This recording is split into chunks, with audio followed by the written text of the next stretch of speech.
Greetings, dear witches, and thank you for tuning in to the Modern Witches podcast, brought to you by the witches behind the Modern Witches Confluence and our Witches Gather event series.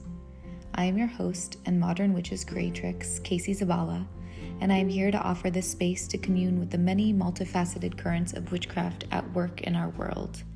Together, may we collectively re-enchant our realities, both here and between the worlds.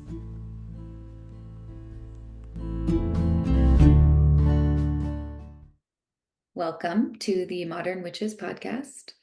I am excited to be here with Erika Wright to talk about codependency and how their work aligns with witchcraft and honestly so much more. I connected with Erika through your work with chocolate and you participating at our magical marketplace with Superstar Chocolate.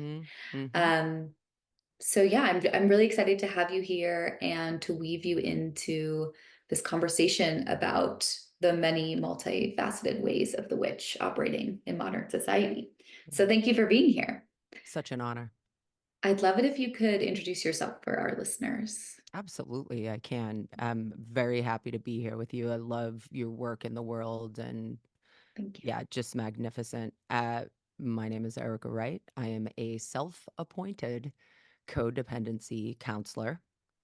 I was sort of initiated into this work more or less by being the world's most codependent person my whole life. And, I would say trashing my own life and everybody else's with it, but it's all healing all the time. And in 2020, there were some really pivotal moments for me that really made it obvious that I had a lot to offer uh, the world by letting myself be what my life made me. And I have a podcast that goes into the detail of all of that. Um, and, I kind of stumbled into this work, which I feel like it's my sacred work, right? Using the material of my own life, what has been extraordinarily painful and what has been extraordinarily helpful to help other people that align with what I offer, right? So, my definition of witchcraft is someone who takes their healing, their life, and their power into their own hands. Someone who accepts full responsibility for themselves and really alchemizes the wisdom and the material that their life is offering them to help themselves and then help other people, I love that. And that is what codependency has been for me. It has been like, my lifelong material now that I'm almost 52 and I can look back like at the very beginning of my life. It was just like there from the get-go, right? And the the different levels of consciousness I had around what was going on up until I totally did and was like, whoa. And I feel like it is sort of a vocation, It's like it's my sacred work in the world because I treat it as sacred. I feel sacred about it, and there were a lot of different portals to walk through on my way to deciding that this was what I was going to allow the public to offer the public and allow the public to have of me, right?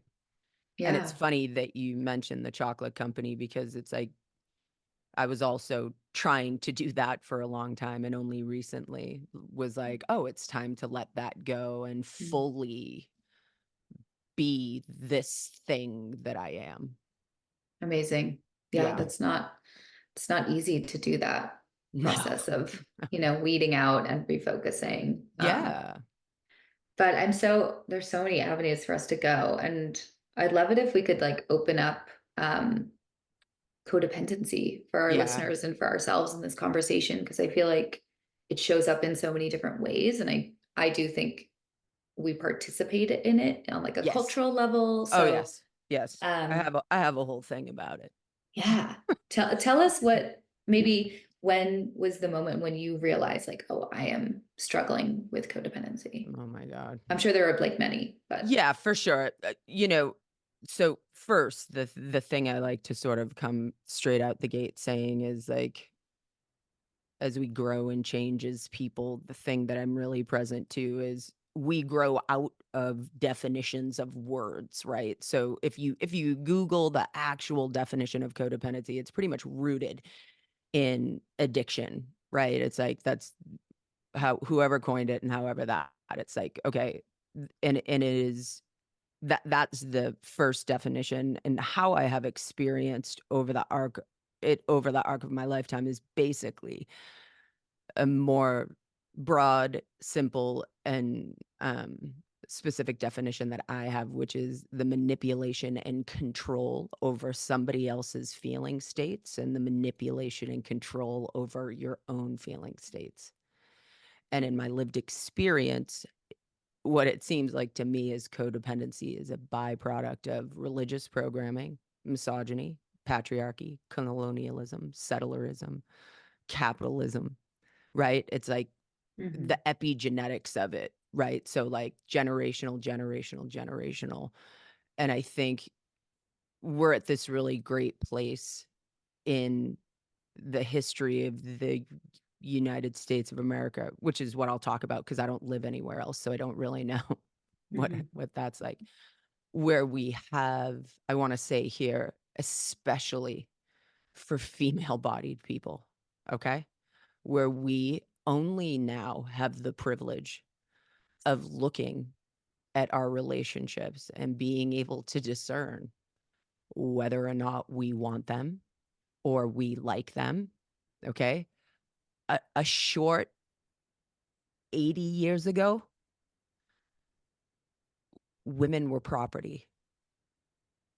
mhm. This is not that long in the arc No. of humanity, folks, and I acknowledge that in a lot of places, they still are. We still are. Mhm, Okay. So the privilege that we have currently of being able to ask ourselves, like, do I like this relationship? Do I want to actually be with this person? Do I want to reproduce? This is huge. mhm. This is huge.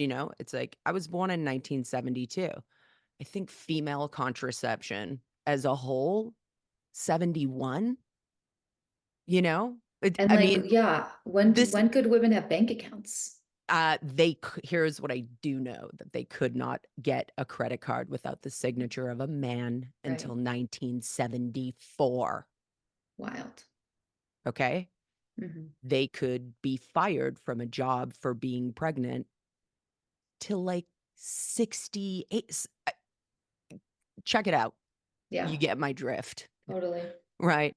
So, this time that we're in, where the social structure supports you not being in relationship or not being with someone who's abusive, and being able to ask yourself, what do I want? What do I like? How do I want to be treated? How do I want to be in relationship? This is some cutting edge shit. Truly, Mhm, truly, and what's great about the state of California is like going beyond gender and people being able to be partners regardless of anything, right? So this is relatively new material. So, the way that this shows up, the way that codependency shows up a lot in relationships is like not telling the truth so that you can manage how someone else feels about you. Working harder at other people's lives than they do. Um, Doing things that you don't want to do repeatedly to your detriment, you know? I think mm, capitalism requires that. Yes. right? Right. Hmm. Okay. So all of these ways that we've been groomed to ignore what's true for us, ignore self-care, ignore, you know, again, especially for female-bodied people, it's like being groomed for self-sacrifice, Hmm. martyrdom, suffering. And, recently you have become a mother, and like motherhood is plagued with that, Crash right? course. Hmm. Yes, yes, yes, right? Yeah. So it is so big, and yet it's such a beautiful, like, I have so much gratitude that I get to be a human being right now on earth, where this is the specific material that I get to metabolize. I feel the arc of all of my grandmother's prayers Mm. when they couldn't. Right? Yeah. Or yeah, just like, I want my children to be free, you know? Mm. I want my children to have choice. I want my children to have be happy, and I really feel that through my matriarchal and, sure, patriarchal line, of just Hmm. wanting this for us right now, Right. right? Yeah. Do your ancestors play a big role in either your spiritual practice or your Well, codependency work? I mean, you just said I they kind of mean, did, but yes. yeah. Maybe not in the ways that, would be thinking that they were it was the greatest gift. I come from a lineage of alcoholics, It's like, on my mom's side, my grandmother, who was a magnificent person, was an alcoholic. And, back then, again, there was like no support for postpartum depression and, Hmm. you know, anything that basically people without resources and rights would suffer from, right? And I've been sober for 10 years, and I Congrats. absolutely accredit my grandmother's best and highest wishes for me Mm. and for herself, and me being able to manifest that for myself, Hmm. And both my grandmothers, so my abuela on my dad's side, they were both very Catholic, married ladies, right?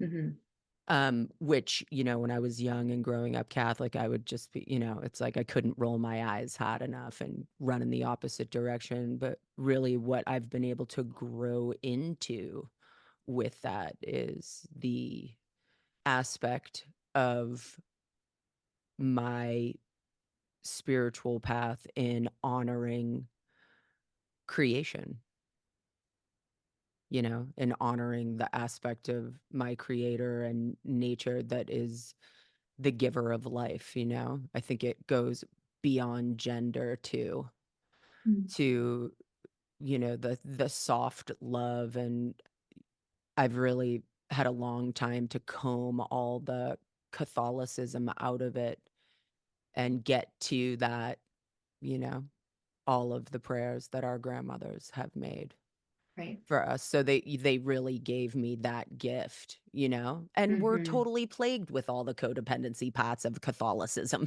of like Yeah. the martyrdom, the suffering, I mean, just all of that. And it's just not a problem.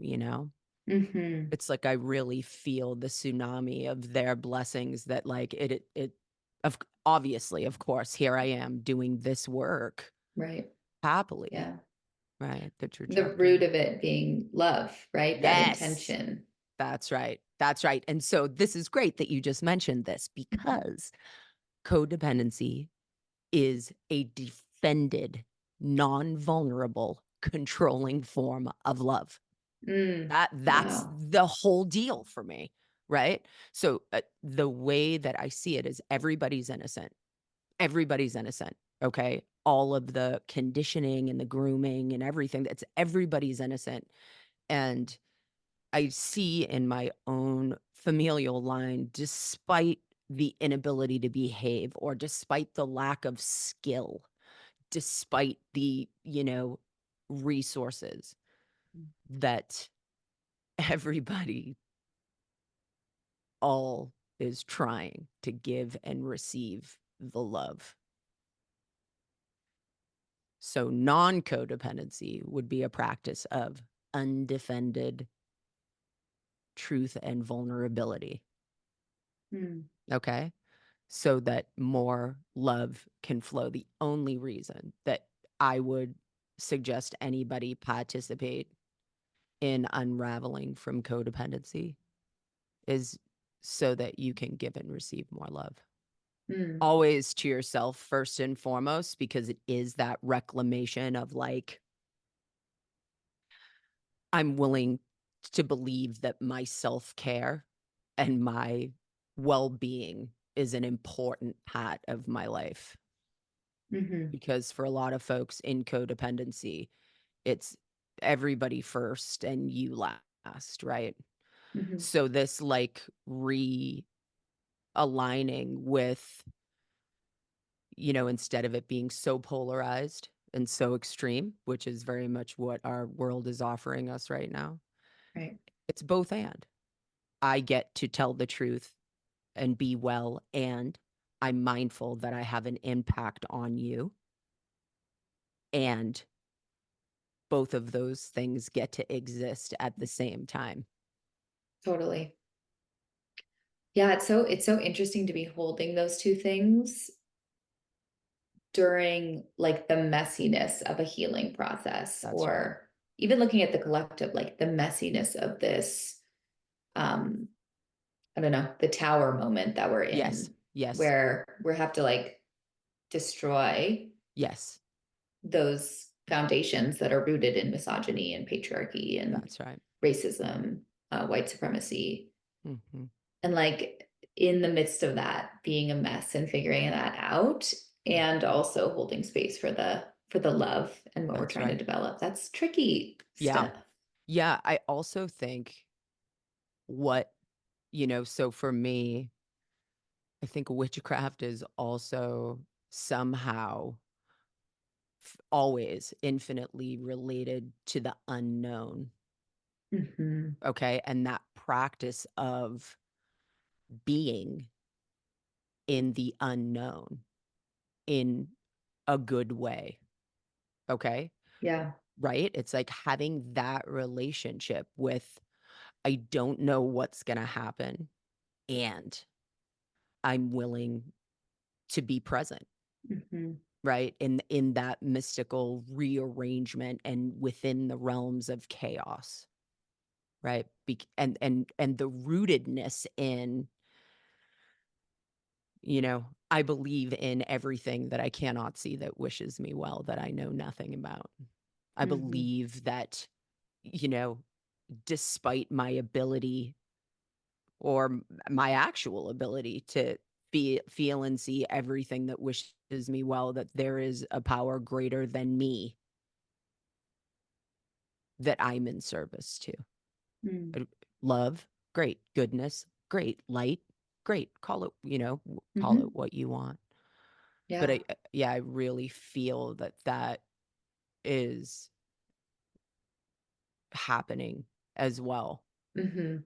I do feel that. Like I feel like we're building resilience in our relationship with the unknown That's right. and uncertainty. That's right.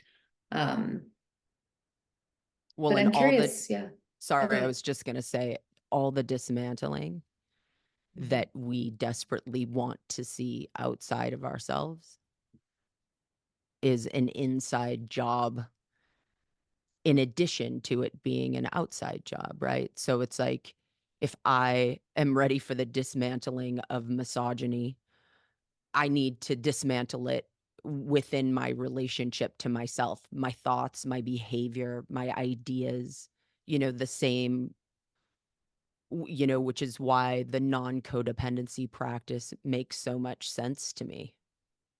It's like, okay, I'm done trying to manipulate and control other people, and I'm done trying to manipulate and control myself. Mhm. And that's a very vulnerable place. Yeah. It does like feel like it touches on that space of the unknown That's right. or That's right. yeah, because you're sort of entering a territory where you have to have more trust. Yes, that's right. And trusting the love, Mm-hmm. Totally. trusting the love. Yeah. Okay, so I'm curious about how you kind of stumbled into a relationship with witchcraft or Hmm. being a witch, Yeah. especially like in connection with your religious roots, because I think Yes. that could be a really tricky thing for a lot of witches out there. Well, and here's the deal. I grew up in Boston. So my there's a whole Salem situation, like deep history thing that Hmm. like happens from the second you go to school to the second you graduate high school. Like it is just like the since the colonialism and the witch trials, and I mean I grew up 15 minutes away from Salem. Okay. So I also am present to like what's there for me because I grew up in such close proximity to how America identifies with witchcraft and what the history of that is and like what I was taught about it. Right. And then being Catholic, I was raised Catholic, like went to Catholic school, right? So talk about multiple opposing truths and yet kind of all the same stuff happening at the same time, Hmm. which was in a sentence the repression and um aversion to female wisdom, Mm. right? So being very present to that. And growing up Catholic, there was always an aspect of a power greater than myself that I could connect to, and then everything else was really upsetting and very off-putting. So the very first thing I did when I graduated high school was start to really get into all self-taught, you know, uh, herbalism and ritual, and that always made sense to me innately. Hmm. And then I moved to California, which was crazy, which would like for someone from Boston to come to California, it was just like, whoa. And got into, over the arc of time, as anyone from California does, got into yoga, got into Buddhism. I went to the Berkeley Psychic Institute. Like it was like, oh wow, it was a buffet of Hmm. newness, and still always having that um awareness that I am very psychic, channeling is easy. I've always been very open that way. And then in 2009, I started to go to ceremonies at a Native American church in Berkeley, and plant medicine came in, you know, and reorganized me in a way I think that set me up so that my relationship with my creator is at the center of my life now, Mm.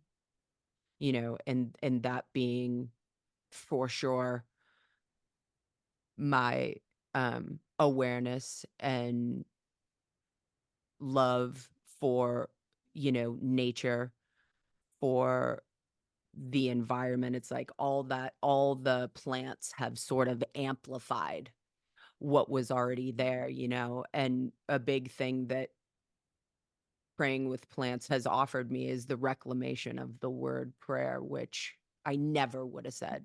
It's like Mm. that was, in the past that meant I was on my knees, to a giant white guy in the sky with a flowing beard, begging them for mercy. And Right. now it feels so good to take that back and make that a sacred word for myself as the ongoing conversation that I am having with my life, my ancestors, everything that wishes me well, the earth. It's like really being able to take that back feels revolutionary for Mm, me, you know?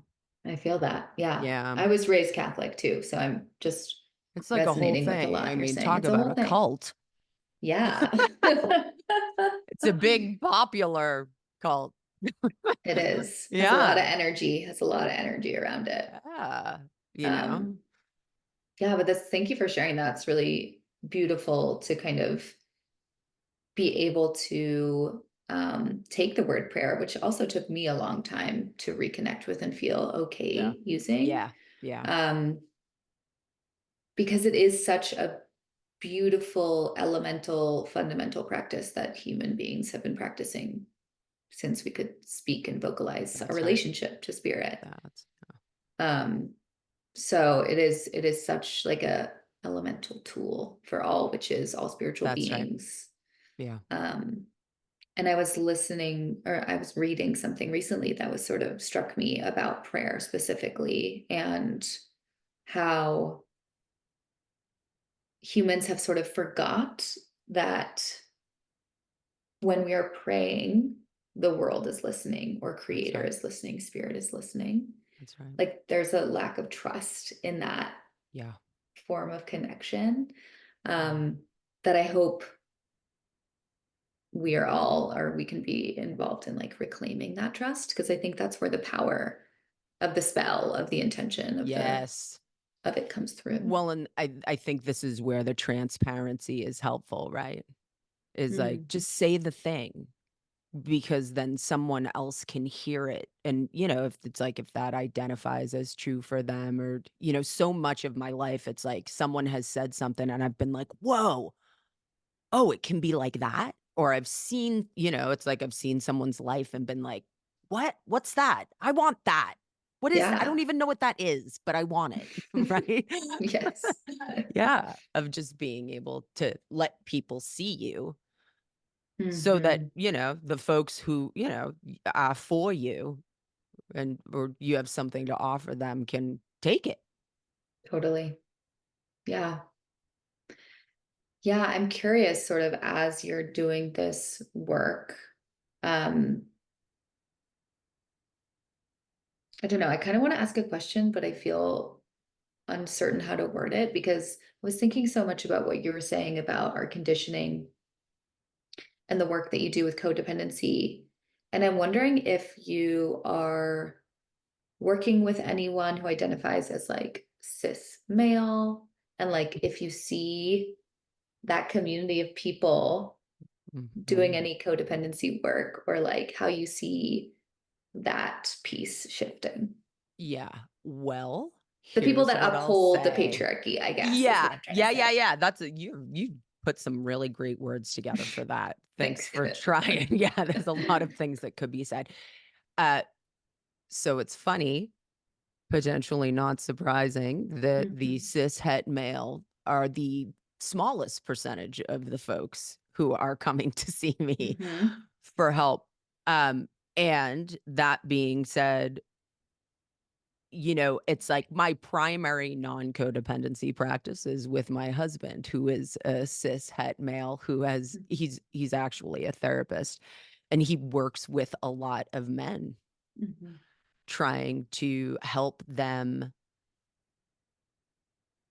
basically listen to women. Mm.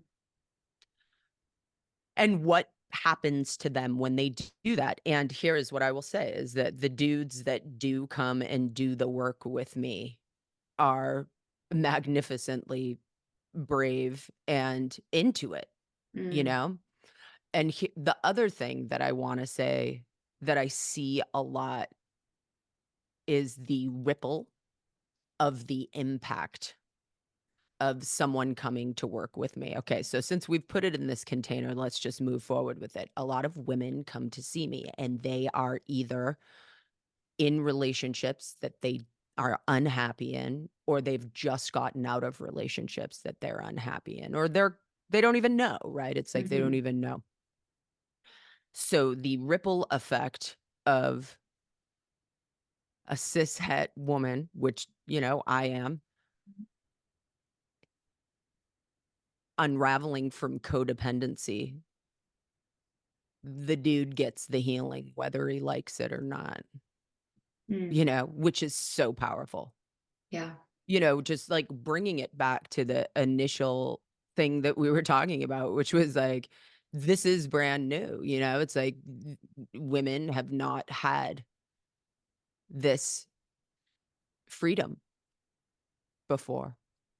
So, something that I have recently been really tapped into is like the ripple of impact, right? And like a lot of times what I'm working with people on is, there is a truth that they want to live, but they're not living it because of the fear how other people will feel about it. Okay. Yeah. And then when they finally are like, okay, this is what's true, the terror of that initial impact, Mhm. but how powerful that impact continues to be through the ripple of someone's lifetime that we'll know nothing about, Totally. right? It's like circling back to the ancestors too, the work that That's these right. people are doing and the work you're engaged in, That's we're right. all kind of swimming in now as we listen, is transforming future generations. That's right. This is about the long haul, the Mm. long term trajectory of your healing, which so much of where we are in our culture and humanity now is like, I want it right now. And if I can't see it right now and I can't feel it right now, it's not happening. Right. Which, Yeah. like, I'm not in resistance to that. And the the healing trajectory is so vast and so huge that, you know, my practice is, well, let me see what I can do today about what's present today, and knowing that the prayer goes on Mhm. forever. Because I think you are circling in on something that I think a lot about, which is people want to be healed. Like Yes, people want to experience the feeling of living their best life or, sure. just like being Yeah, the best version of themselves. It's like something I hear a absolutely. lot, Yep. which is fair. And I also feel like there are so many best versions of yourself. Yes, And you can't get to that version of yourself without all of the mess. that's right. Um, Well, this yeah. is good because um, how do I want to say this? A lot of times, people in codependent patterning spend all their time in the past or the future because neither of those things exist and both those things are safe, Mm, right? mhm. It's the present moment where our relationship with discomfort. Okay, so I love that this is what you're talking about, right? Mhm. So, as Americans, we have been groomed to fear discomfort and to avoid it at all costs, right? That's why it's like eat a bag of chips, have a soda, do some blow, smoke some meth, go online and go shopping and whatever. We know where all that comes from. So, a practice of non-codependency is basically accepting yourself and your feeling states exactly as they are without having to change them. So when you're in a section of your healing that you would prefer not, or, you won't want to get to the, whatever, the magnificent moment that isn't actually real and totally doesn't exist, right? It's like it's all fantasy and projection. Mhm. Really being able to be present with yourself in that. And because when you have a sober relationship with your discomfort, again, this would actually be the downfall of capitalism. Oh, Yes. I can be with myself in my discomfort, so I actually don't need to go buy 14 pairs of shoes or run around killing people or go get wasted and right? It's like Yeah. here's the revolution. I'm uncomfortable and I'm going to learn how to be with myself in this because this will pass too and I'll be on to the next thing. Which is so amazing. And it really solidifies what you're talking about, like the inner revolution, because I don't think it's possible to be in conflict that is generative or healing if you're not able to be Uncomfortable. uncomfortable. This is Yes. it. Yeah. This is it. And for white folks, I'm white. It's like the thing that I hear so much from, you know, the Black community of the gifts they're bestowing upon us with the teaching is like, can you just deal with your feelings Right. about the behavior that you have, And it's Mm-hmm. like, this is just our ability to be with discomfort and stay with it and metabolize it and own it is essential Yeah. to change. Mm.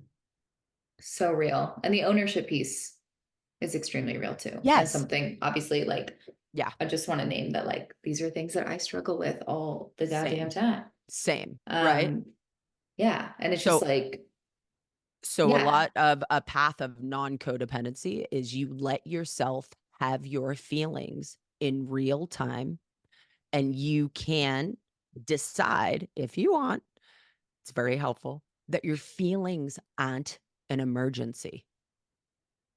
Again, this would be the opposite of how we have been groomed in the United States. It's like, my feelings are emergency. I'm going to go light the fucking building on fire or whatever, or have a parade or whatever. So it's like, oh, okay, I'm uncomfortable. This isn't an emergency. Here comes Pat too. What is my prayer? Mhm. What is the point? Okay. Is it that I'm willing to be uncomfortable to get to the well-being,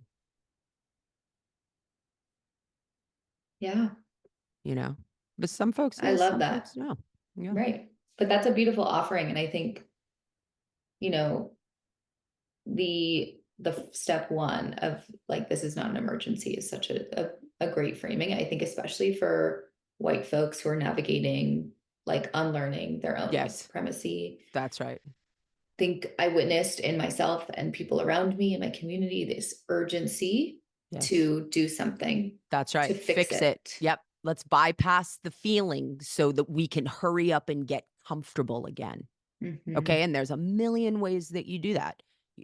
I do that with myself. I do it with my children. I do it with the world, Mm-hmm. is like, and it's just the awareness around it Yeah, yeah. is what's helpful. It truly is. I think, having been in therapy for many years, it's like the refrain of just like having awareness about it. Yeah. It seems so simple and so, I don't know, subtle or Yeah. like non-action-y, but it is so dynamic and powerful if you have awareness of these things, just being with the Yeah. awareness. That's Yeah. right. That's right. And letting that be something that teaches you. And then, knowing when, having the discernment of like, is there something I need to do about this? What Hmm. is mine to do about this? And then what can I actually do in a good way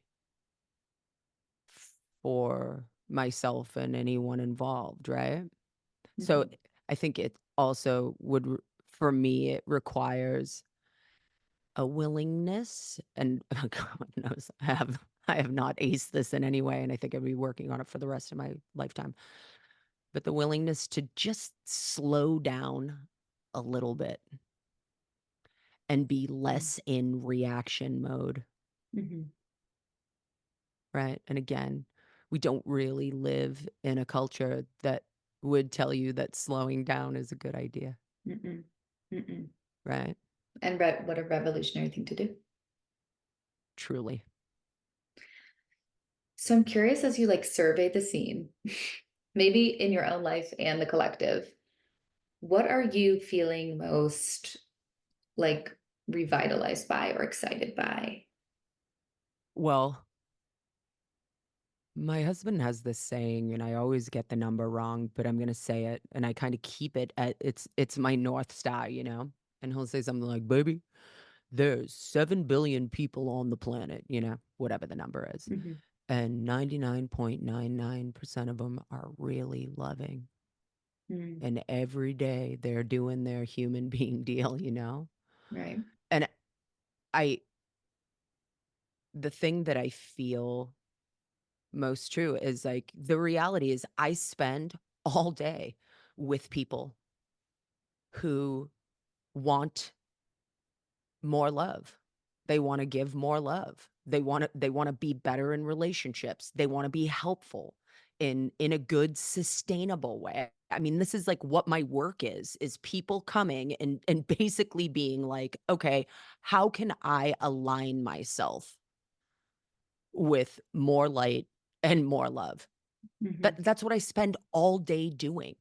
How can I be more loving to my daughter? How can I be a better sister? How can I, be more loving to myself?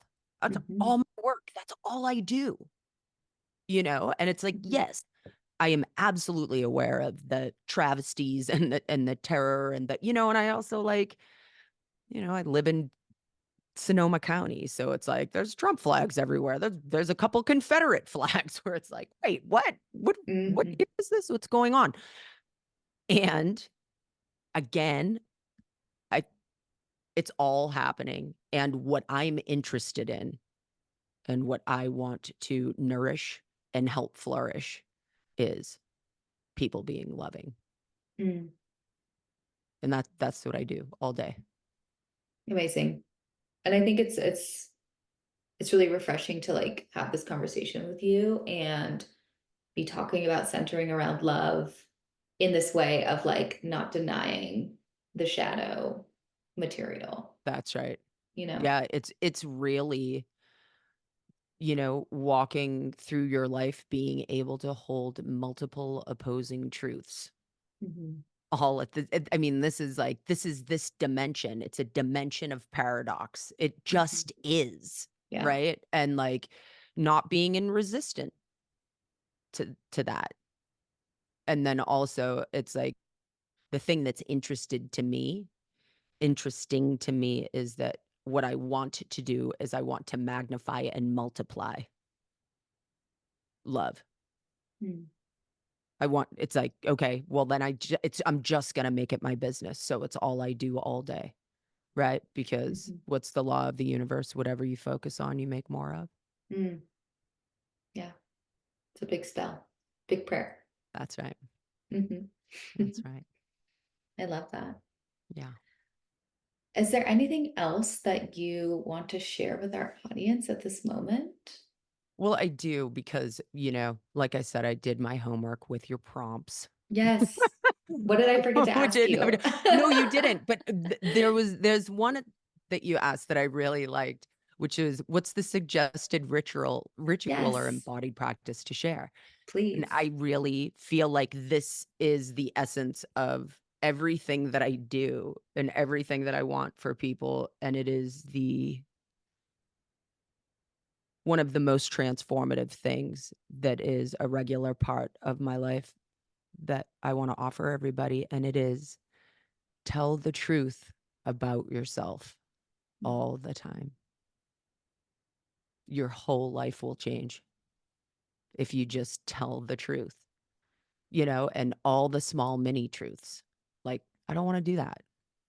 I don't like that.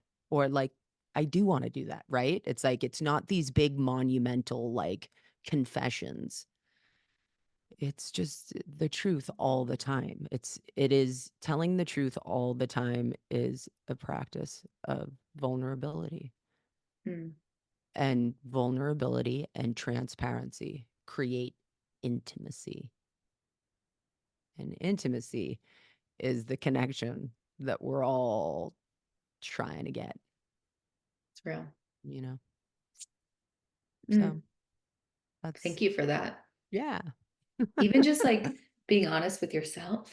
Yes, that's the biggest one. That is the biggest one. That's every single person that comes to work with me and comes to my group. It's like straight out the gate. Their homework 101 is start telling yourself the truth. You don't have to, create a newsletter or send out flyers, but just you with yourself. Is this true? Do I really want this? What is going on? What is happening? Right. And that honest relationship with yourself is like, it's how you become a safe person for you. And you don't Yeah. need other people to be safe necessarily because you got your own back. Mm-hmm. Right.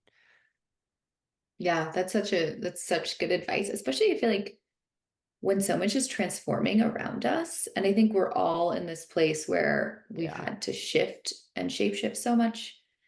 Like Mm-hmm. coming back to that fundamental practice can really recenter your energy and like pull your energy back Yeah. into your body and into your That's right. sphere. Yeah. That's right. And then when you are self-centered, flip the words around, they feel different, centered in yourself, Mm.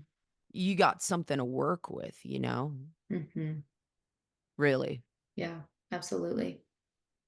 Ah, Yeah. thank you for that. That's great. So you do one-on-one and I do. Yep. you do groups as I well? do. I do. I Awesome. do one-on-ones. I have like 6 month long groups. And the thing I'm really excited about is I am doing a special codependency group for Libras because I am a Libra. I have Wow, like I love that. everything in Libra and I love being a Libra. And if there is any astrological sign where you straight out the gate, you are codependent, it is a Libra. It is just like, I love that I'm made this way and help me, help me, help you like me. So yeah, during Libra season, I'm having a special 5-week group for people who have any placements in Libra and like want to find a better way of being loving and less self-tortured by justice and fairness and evenness and you Yes. know? Yeah, Wow. so That's that's coming incredible. up in September. Yeah, I'm really excited about that. Awesome. We'll make sure we have all your links in our show Yeah. notes. Yeah. And this was such a treat to get to talk to you. I'm really Thanks, excited for folks to Stacy. listen. Yeah, me too. Let us know if you have Thanks. comments out there, folks. Yeah, I will for sure. Thanks so much for all that you do. I have been following you since the creation of the Witches Confluence Oh, and just bless it up far and wide. And thank you. anything I can do to support that, I wish. The only reason why I wish I hadn't ditched my chocolate business was to be able to participate in the next um sale, but I'll come to it and be a person and buy stuff, which Yes. is even more exciting than having to work it. Yeah, honestly, you get to enjoy workshops. Exactly. And my Right. best soulmate sister, ceremony partner, will be God's Eye. She'll be Yes. selling so I can go and like hang out and be with her. Amazing. Well, we cannot Yeah. wait to see you in the Yeah. flesh. Thanks so much. And Thank just let you. me know whatever to do about all this. Absolutely. I will. Thank you so much. This was really Yeah. fantastic. We'll Thank you. chat You soon. too. Bye, love. Bye.